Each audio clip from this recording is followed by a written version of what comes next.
상가 건물의 진짜 가격을 알아보는 공식이 있습니다. 세 가지를 알면 되는데, 그거는 임대료, 보증금, 그리고 그 동네 상가의 평균 수익률이에요. 1년 임대료에서 수익률로 나누고 보증금을 더하면 그 상가의 가치를 알 수 있습니다. 예를 들어 상가 임대료가 250만 원이고 보증금이 6천만 원이라고 가정을 해볼게요. 그리고 알아야 할 것이 맞죠, 수익률입니다. 그건 어떻게 알 수 있을까요? 그 동네 부동산 최소 세 군데에서 상가 수익률이 어떤지를 물어보시면 됩니다. 부동산에 전화를 했더니 이 동네 수익률이 평균 5%라고 치자고요. 자, 그럼 계산을 해보면 12개월 월세 3천만 원을 5%로 나누면 6억 원이고 거기에 보증금을 6천만 원을 더하면 6억 6천만 원입니다. 실제로 부동산이나 시장에서 가격을 정할 때 이 공식을 많이 사용을 해요. 그런데 이 공식은 동네의 수요와 공급의 법칙으로 시장 원리로 자연스럽게 형성된 임대료랑 그 지역의 가치 때문에 역시 자연스럽게 형성된 매매가에 의해서 수익률도 자연스럽게 만들어져서 결과적으로 저 공식이 나오는 것입니다. 그런데 이게 순서가 바뀌어서 반대로 공식부터 적용을 해서 그것에 현혹돼 갖고 너무 비싸게 사서 엄청 힘들어 하시는 경우를 정말 많이 봤어요. 최근 보면 상가를 구입하시는 분들의 거의 60에서 70%가 공실이 나거나 너무 비싸게 사서 고생을 하는 경우가 많습니다. 은행에서 돈을 빌려서 매입을 하게 되는데 상가에서 나오는 월세보다 이자가 더 높은 경우가 바로 그거예요. 공실이 계속된다고 해서 임대료를 낮춰서 임대를 내자니 그렇게 되면 공식에 대입해 보면 매매가가 많이 낮아져 갖고 확정 손실이 되기 때문에 이러지도 못하고 저러지도 못하고 있어요. 특히 신도시 상권에서 많이 일어나는데 분양을 할 때 수익률을 계산할 때 예상 임대료를 높게 측정을 해 갖고 저 공식에 대입을 해보면 분양가, 매매가가 엄청 비싸게 선정이 되는 거예요. 자, 그럼 어떻게 상가의 진짜 가치를 알 수 있을까요? 그건 이 공식이 어떻게 만들어졌는지 알면 됩니다. 아까 세 가지 기억나시나요? 네, 맞습니다. 임대료랑 보증금, 그리고 수익률이에요. 여러분은 수익률이 뭔지 아시겠어요? 저는 처음에 이 수익률이 뭔지 몰랐습니다. 제가 소유하고 임대 관리를 하고 있는 부동산을 보니까 주기적으로 부동산 소장님들이 전화를 주시는데 뭐 임대 나온 곳은 없냐, 앞으로 나올 곳은 없냐 하시고 그렇게 문의도 주시지만 혹시 매매 생각은 없냐고도 물어보세요. 저는 당장 매매 생각이 없더라도 내 부동산이 얼마쯤 될까 궁금해서 역으로 물어보면 얼마에 중개가 가능하겠다라고 하시는데 보면 매매가가 몇 개월 전보다 오르는 경우가 꽤 있었습니다. 임대료는 오르지 않고 그대로인데 말이죠. 그리고 나서 보니까 이 동네가 발전을 하면서 부동산 가격이 오르면서 임대료 수익률이 그전에는 동네 평균 4%에서 5% 정도였는데 요즘은 3%만 되더라도 팔린다라는 겁니다.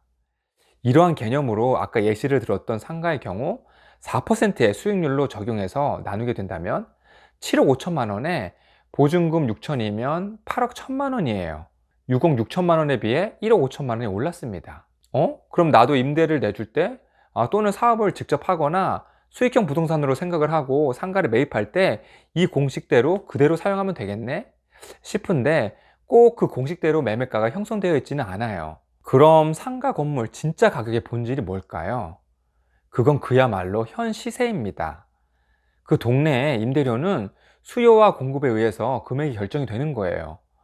물론 상가 임대의 특성상 임대료를 자주 올릴 수도 없고 가파르게 올릴 수도 없어서 현 시세와 다른 경우도 있지만 이건 저평가되었다고 판단할 때 고려해 보는 것이지 일단 당장은 그게 시세로 봐도 무방하죠. 그리고 투자자 입장에서 대출이나 예금 금리에 따라서 상가 부동산을 매입하는 게 이득이다 싶으면 사게 되는 것입니다. 그런데 동네가 유동인구가 적거나 신도시라서 상권이 안정이 안 되었거나 또는 앞으로 많이 오르지 않을 것 같다라고 생각이 든다면 굳이 예금금리나 대출금리보다 임대 수익이 높지 않으면 안 사는 거예요. 이렇게 수요와 공급에 의해서 임대료가 결정이 되고 또 투자자의 실투금과 금리 고려 사항에 의해서 수익률이 결정이 되어서 매매가 이루어지게 됩니다. 가격이 형성이 되는 거죠.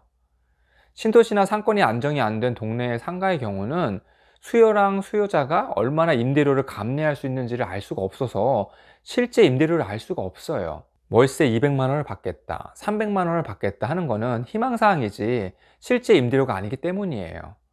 주위에 신축 아파트 대단지가 몇천 세대가 들어선다고 해도 어디까지나 월세는 희망 예상이지 결코 실임대료가 아닙니다. 그러니까 저 공식에 임대료를 넣어서 상가 가격을 평가하면 실제 가치가 아니고 희망 가치가 되는 거예요. 그리고 매매에 있어서도 투자자가 그 동네에 어느 정도의 수익률이면 사겠다 하는데 아직 동네에 임대료가 형성이 안 됐기 때문에 그 수익률을 알 길이 없습니다. 그래서 이렇게 상권이 형성이 안 된 곳의 상가는 희망임대료를 보수적으로 생각하면서 대하셔야 해요. 그럼 이 공식은 어떻게 활용을 할까요?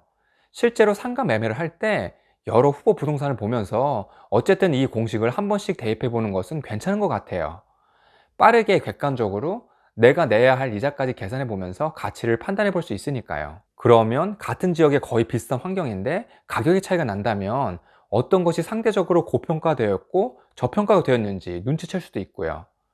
그러려면 반드시 임장을 해서 상가의 위치와 특이점, 심지어 내 간판을 어디에 어떻게 달 수 있을지까지 확인해야 진짜 가치를 알 수 있으니까 이 점은 꼭 기억하시길 바랍니다.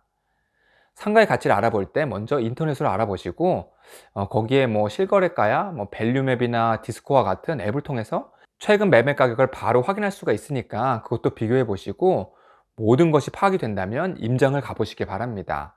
자, 그럼 짧게 정리해 볼까요? 임대료를 수익률로 나누고 보증금을 더하면 상가의 진짜 가격이 나온다. 이 공식은 그 동네 실제 부동산 시장에서 자연스럽게 나오는 시장 가격으로 생긴 것이다. 그러니까 그 동네 시세를 자세히 아는 것이 제일 중요하다.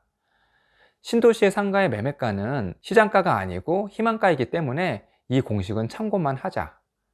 인터넷으로 임장을 하고 실제로 임장을 해서 꼼꼼히 시세를 파악하고 저평가된 상가, 고평가된 상가를 이 공식을 통해 확인해 보자. 이상입니다. 행복한 하루 되세요. 조금이라도 도움이 되셨나요?